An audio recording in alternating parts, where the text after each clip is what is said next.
Bonjour tout le monde et bienvenue à tous sur la chaîne Run Motors. Aujourd'hui on se retrouve pour une nouvelle vidéo présentation. Enfin je vous ai dit bonjour mais on est plutôt le soir donc c'est bonsoir. On se retrouve avec Cédric. Bonsoir Cédric. Bonsoir Samuel. Comment ça va?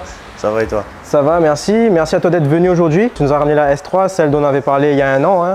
Non, ouais. Il y a un an, rappelez-vous, il était passé avec la Golf GTI Club Sport. On avait promis 200 pouces bleus et on vous ramène la S3. Vous avez été plus que 395 à mettre un petit pouce bleu sur la vidéo et Cédric a tenu parole. Un an plus tard, on est là. La voiture est prête. Qu'est-ce que tu peux nous en dire un peu pour commencer? Écoute, une S3 8V, année 2013, les premiers 8V, 300 chevaux d'origine. Ça fait 7 ans que j'ai la voiture. C'est une quelle année ça du coup? Si c'est les phases 1, on est sur... une 2013. 2013. Et comme je te dis, les premiers 8V. Moi, j'ai acheté la voiture janvier 2016. D'accord. On l'avait dit, à l'époque tu étais venu sur la chaîne, tu nous avais dit que tu prévoyais 700 chevaux là-dedans. Est-ce que tu les as sortis les 700 chevaux? On a sorti les 700 chevaux. C'est confirmé, c'est acté? Confirmé. On a je te donnerai la fiche de banc d'ailleurs. Ok.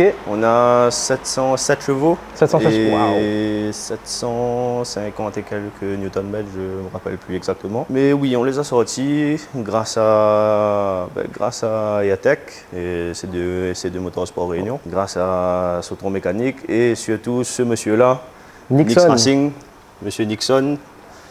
Ah oui. Qu'on remercie particulièrement pour tout le temps qu'il a perdu sur cette voiture. Alors, comme tu peux le voir, tu as la calandre RS3, okay. Logo dit en noir dessus. Ok. La lame? La lame carbone, les stickers on n'en parlera pas. Écope carbone ABT sur les ailes avant, coque rétro en carbone, l'extension de béquet Maxton, fournie par Thiboul, le Racing Autopark, le diffuseur Maxton aussi également. Ok, ah ouais, il est imposant quand même. Hein. Ouais, c'est ce que je voulais de base parce que les 4 sorties étaient quand même pas mal imposantes avec le diffuseur d'origine, mais maintenant que le diffuseur est plus gros, on remarque plus trop les 4 sorties maintenant. Donc vraiment là, niveau esthétique, c'est à peu près tout, ça, on a fait le tour. C'est à peu près tout. Mais après, moi, c'est ce que je voulais principalement. Ouais.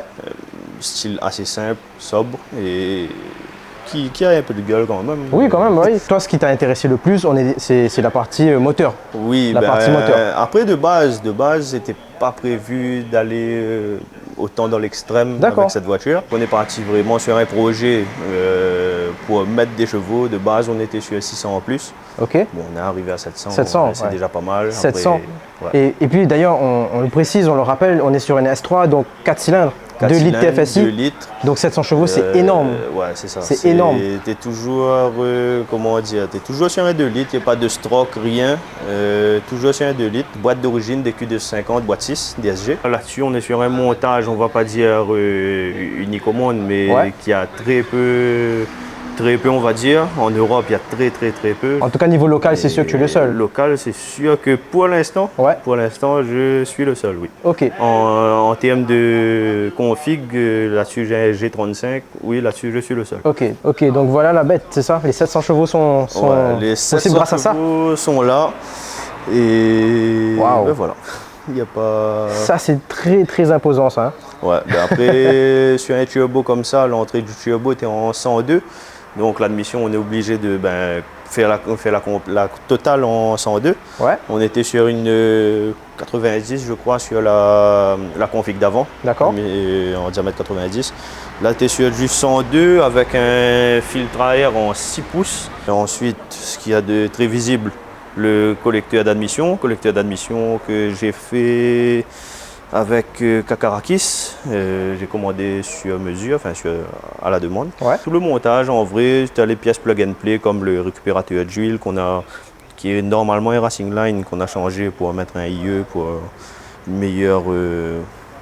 moi je préférais en tout cas. Oui. Le reste, on va dire, à part les bobines, tout ça, le reste c'est du sur mesure qu'on a fait ici en local. On a commandé les pièces, on a modifié, on a fait adapter. Il y avait beaucoup de choses à faire quand même dessus. Le plus gros, c'était le remplacement des ventilateurs d'origine par des extra plats parce que depuis qu'on a mis le collecteur, j'ai rajouté également un radiateur d'eau gros volume. D'accord. Ce qui a réduit l'espace qu'il y avait à l'intérieur, donc on était obligé de passer sur des extra plats. On a réutilisé tous les branchements d'origine pour remettre les extra plats dessus. Un régulateur de carburant, on a tout le circuit de carburant qui a été refait sur mesure. On a tout le circuit de dépression qui a été refait sur mesure aussi également parce qu'on n'utilise plus le circuit d'origine. On est sur un Westgate externe déjà, qui est plus piloté par le calculateur mais par un boost controller. C'est sur un dump valve déporté, qui est directement sur le circuit d'échanger ici comme tu peux voir. Tout ça c'est plus piloté justement par le calculateur d'origine, mais on est sur un boost controller. Ensuite, grosse évolution qu'on a fait dessus, on est sur un calculateur d'origine, pas le calculateur d'origine de la voiture, mais un calculateur d'origine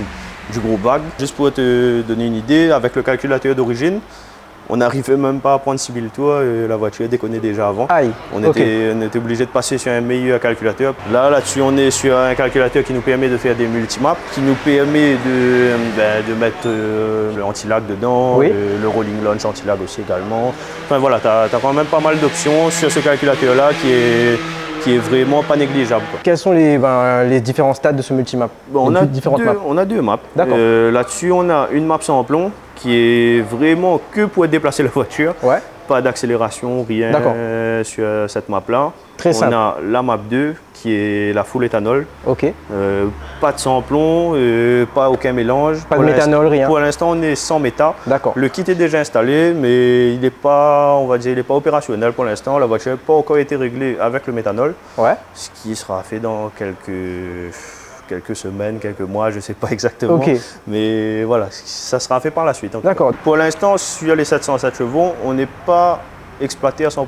Ok. On a la boîte qui nous bride beaucoup. La boîte là-dessus est, on va dire, un peu capricieuse. D'accord. On n'arrive pas à faire passer toute la puissance vraiment sur le circuit. La dernière fois, on avait eu ce problème-là. Quand tu arrives dans les 8000 tours, tu passes la vitesse, la boîte se met en défaut automatiquement. Donc, ce qui te fait perdre quand même quelques dixièmes dessus. La priorité pour la suite des évolutions, c'est améliorer la boîte. C'est améliorer les passages de vitesse et la boîte. La boîte en elle-même, on a un embrayage DCT 1000 Nm dedans. D'accord. Normalement, ça devrait faire le taf, mais là, on est plutôt sur un problème de peut-être gestion de boîte ou un truc comme ça. Enfin, voilà. Donc, c'est... on aura la réponse très bientôt quand on trouvera le problème. Toi, ton objectif, c'était d'arriver au minimum à 700 chevaux l'année dernière. Tu me l'avais dit, un minimum 700 chevaux.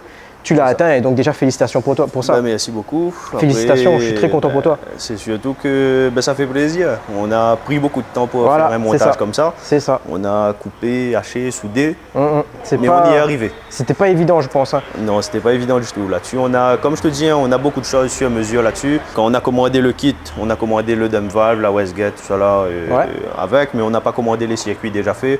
On a fait tout nous-mêmes. La downpipe, on a fait nous-mêmes. L'admission, ça j'ai fait moi-même aussi. Le circuit de carburant, on a commandé des durites, on a commandé les raccords, on a fait tout ici. Le collecteur, il est livré comme ça. On était obligé de limer quand même quelques bords, enlever un peu de matière pour faire rentrer. Là-dessus, on a mis un radiateur d'huile Racing Line. D'accord. Quand tu mets le radiateur d'huile, tu as la cloche de filtre à huile qui est modifiée, qui est un petit peu plus grosse que celle d'origine. D'accord. Et donc, comme tu vois, si tu filmes juste derrière là, tu pourras voir qu'il y a un morceau de matière qui a été enlevé sur le collecteur pour faire passer la cloche de filtre à huile. Justement. Donc tout ça c'est des problèmes qu'on a été obligé de résoudre ici. C'est des adaptations que vous avez dû faire parce que c'était nécessaire, c'était obligatoire. Dans tous les cas, c'était obligatoire parce que sinon, déjà, si on ne faisait pas ça, le collecteur ne rentrait pas. Ouais. Ensuite, on était obligé de, comme je t'avais dit, passer sur des ventilos extra plats parce que sinon il n'y a rien qui rentre. Oui, ça rentre pas. Tu avais un contact entre le durite, les ventilateurs, la durite de boîtier papillon, avec le ventilateur, les durites d'eau et tout qui faisaient pression dessus. Enfin voilà, on était obligé de vraiment essayer de libérer le maximum d'espace dedans. Oui. Bon, comme tu vois, c'est très serré, mais le plus important, c'est déjà que tu arrives à remettre ton pare-choc. C'est ça. J'explique un peu le fait que ça a pris 1 an pour que tu reviennes pour présenter ta voiture. Ouais. Parce que c'est un travail qui est très très minutieux, très compliqué à mettre en place. Parce que je pense pas que tu avais prévu que ça allait prendre autant de temps entre la fois où tu m'as parlé de cette voiture et aujourd'hui. Mais je pense que vaut mieux faire les choses bien et prendre son temps. Là, on n'est pas sur n'importe quoi. Il y a de l'investissement dedans. Exactement. Donc oui, il vaut mieux prendre du temps et il vaut mieux faire les choses bien. J'ai jamais roulé avec sur la route. D'accord. Donc là, c'est la première. Là, c'est exceptionnel. Donc d'ailleurs, c'est pour ça que tout à l'heure, tu disais par rapport au passage de vitesse, etc., il n'y aura pas énormément d'accélération. On ne pourra pas faire plus que ça. En fait, là-dessus, ce qui est un peu chiant, c'est comme la boîte est réglée pour le run, exclusivement pour accélérer. Elle n'est pas forcément agréable à rouler tous les jours. D'accord, j'imagine. c'est quoi ça? Moi, je prends vraiment du plaisir à rouler dedans dans un run. Mais sur la route, ouais. C'est plus forcément le top pour rouler avec, quoi. Bien sûr. J'ai déjà un autre véhicule qui me sert pour rouler tous les jours, mais que je te montrerai bientôt, vu que la Golf est vendue. Oui, oui. Donc, tu feras la présentation. Ok, c'est gentil. Est-ce que tu penses pouvoir aller, tu voudras aller plus loin plus tard? C'est-à-dire, là, on est à 707 chevaux, on le rappelle. Est-ce que ton objectif, là, maintenant, une fois que tu es arrivé à cette étape, tu vas aller plus loin? Là-dessus, comme je te dis, on a encore des améliorations. Voilà, c'est ça. Quand cette config sera vraiment exploitée à 100%, c'est-à-dire avec le méta, avec une boîte qui répond bien, voir en termes de chrono, ça donne quoi. Et après, peut-être par la suite, oui, évoluer. Là, on va dire qu'elle est exploitée à quoi, 60-70%. On a encore vraiment à travailler dessus, mais pour l'instant, déjà, elle me satisfait. Ouais. Et quand elle sera optimisée à 100%, peut-être que ça sera que je m'arrêterai à là et que voilà, ce sera fini. Sûr. Je pense que tu es totalement content quand même. C'est quand même une sorte de satisfaction de te dire que tu voulais arriver à là et tu as pu le faire. Bien sûr, c'est pour le temps qu'on a mis dedans. C'est ça. Et il n'y a pas que moi, il y a aussi EATEC, il y a aussi Nixon, il y a aussi Sautron. On a nous tous travaillé ensemble vraiment pour pouvoir faire ce projet et mener ce projet à bien. Franchement, je suis très satisfait. La voiture réagit très bien. Juste aller quelques soucis de boîte, mais ça arrive. Et puis c'est encore possible d'être optimisé. Ça, c'est pas des choses qu'on pourra jamais faire pour améliorer. Tout est possible. C'est ça. Moi, je suis très content pour toi parce que c'est vrai que ça fait longtemps que j'attends. Du coup, 1 an. Ça fait 1 an qu'on en avait discuté. Et puis à chaque fois, on en parlait, on se voyait et tout. À chaque fois, tu me disais qu'il y avait des choses à faire. Et comme tu me dis, c'était pas un projet qui est facile à faire. C'est pas du tout facile. C'est peut-être la raison pour laquelle il y en a pas énormément au monde aussi. C'est sûr. Donc, mais après, nous, ce qui nous embête, on est à La Réunion. Les ressources sont un petit peu. C'est plus compliqué. On est beaucoup plus limité qu'ailleurs. Mais à chaque fois qu'il y avait un truc à faire, il fallait commander des pièces aux États-Unis ou bien en France. Il fallait attendre. Et voilà. Donc, et puis le prix n'est pas le même. Le prix n'est pas le même, oui. C'est ça. Sûr. Écoute, on va, je pense, démarrer et puis on va faire les petites balades qui sera quand même assez rapide puisque tu me dis, on va pas faire énormément d'accélération. Mais c'est surtout les voisins vont crier. Voilà, c'est ça. Voilà, on va essayer de pas faire trop de bruit puisque là, on a filmé la nuit, ce qui n'était pas prévu spécialement, mais on s'adapte, comme on dit, on s'adapte. Nous, on va faire une petite balade, petite accélération, quelques prises de vue. Ok, pas de souci. Merci à toi. Bien, on se retrouve avec Cédric. Yo. Et là, on va faire la petite accélération comme vous avez promis. Donc, j'espère que vous allez pouvoir profiter un peu de celle-ci puisqu'il n'y en aura pas beaucoup. Il y en aura peut-être 2. Et moi, je sens que le rythme cardiaque va bien augmenter. D'ailleurs, petite question avant qu'on commence. Est-ce que toi, tu as peur dans ta voiture quand tu accélères? Non, pas ça vraiment, va. Non. Ça va. C'est une sensation, mais elle n'est pas... C'est pas de quoi te faire peur. Ouais, voilà. Ok. C'est ce qu'on verra pour moi. C'est ce qu'on verra. Ça fait longtemps que j'ai pas pris une voiture de 700 chevaux. C'est parti.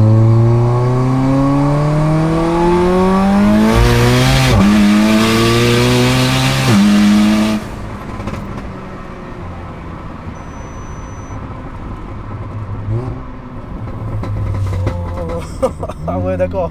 Merde. Cédric, tu es officiellement celui qui m'a fait le plus peur. Concrètement là, une seule accélération, c'est bon, ça m'a éteint. À ce point? Ça m'a éteint là. J'avais filmé Sautron à l'époque, Il avait 800 chevaux, 700 chevaux aussi. Sauf que lui, c'était pas pareil. Je sais pas pourquoi, mais lui, c'était pas pareil. Après... Peut-être c'est parce que le turbo était pas le même. Pas forcément. Lui, c'était à 700. Ou les dessus, comme nous dit un 4 cylindres. À même puissance, un 4 cylindres aura beaucoup plus de sensations qu'un 5 cylindres. Ok, c'est peut-être pour ça alors. Ouais. Putain. C'est rare que je dis des gros mots, je suis désolé, mais là, c'est bon, bien joué. Bien joué. Oui, merci. On va refaire un plan du coup en extérieur et j'espère en tout cas que vous avez senti que ça pousse très fort. J'ai pas exagéré parce qu'au début je me suis dit bon ça va, je peux tenir correctement. Ça m'a scotché au siège après. C'est tout le temps le turbo il spool. C'est ça. Et quand on est dans la plage d'utilisation, c'est sûr que... Purée. Que c'est autre chose. Purée. C'est validé, c'est totalement validé. Merci à toi. Bon écoute, on va filmer de dehors et puis j'espère en tout cas que cette vidéo vous aura plu. Et on se retrouve juste après.